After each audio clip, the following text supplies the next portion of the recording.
আপনি কি এমন কোনো উৎসব দেখেছেন যেখানে এক সঙ্গে বাজে ৩০০-রও বেশি চেন্ডা, ইলাম, কাহালাম, কুম্বাল, তার সাথে শোভা পায় ৫০ ফুট উঁচু ছাতা আর সাজানো ৩০টি হাতি? এটাই ত্রিশূরপুরম, কেরালার সবচেয়ে বিখ্যাত ও জাঁকজমক সম্পূর্ণ হিন্দু উৎসব, যেটি হয় প্রতি বছর মে মাসে মালায়াম ক্যালেন্ডার অনুযায়ী কেরালার ত্রিশূর জেলার বারাসি ভদ্রকালী মন্দিরে।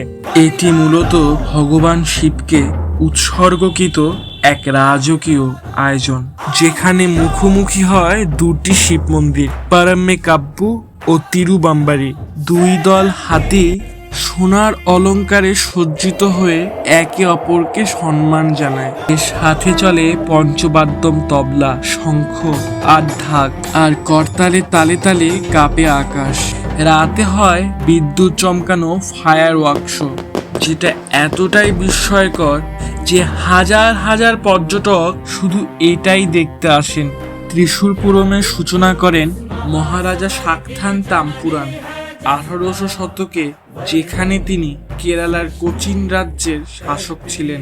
এই উৎসব কেবল ধর্মীয় নয়, এটি একটি সাংস্কৃতিক বিস্ফোরণ, যেখানে লোক সংস্কৃতি, সঙ্গীত, পোশাক ও ঐতিহ্য মিশে যায় এক আনন্দধারায়।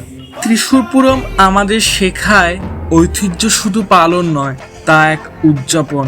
এটি শুধু কেরালার নয়, ভারতের গর্ব। কবে যাচ্ছেন তাহলে? গেলে অবশ্যই জানাবেন। প্লিজ সাবস্ক্রাইব করবেন। পরের ভিডিওতে এক অজানা ইতিহাস নিয়ে হাজির হব। ভালো থাকবেন, আনন্দে থাকবেন।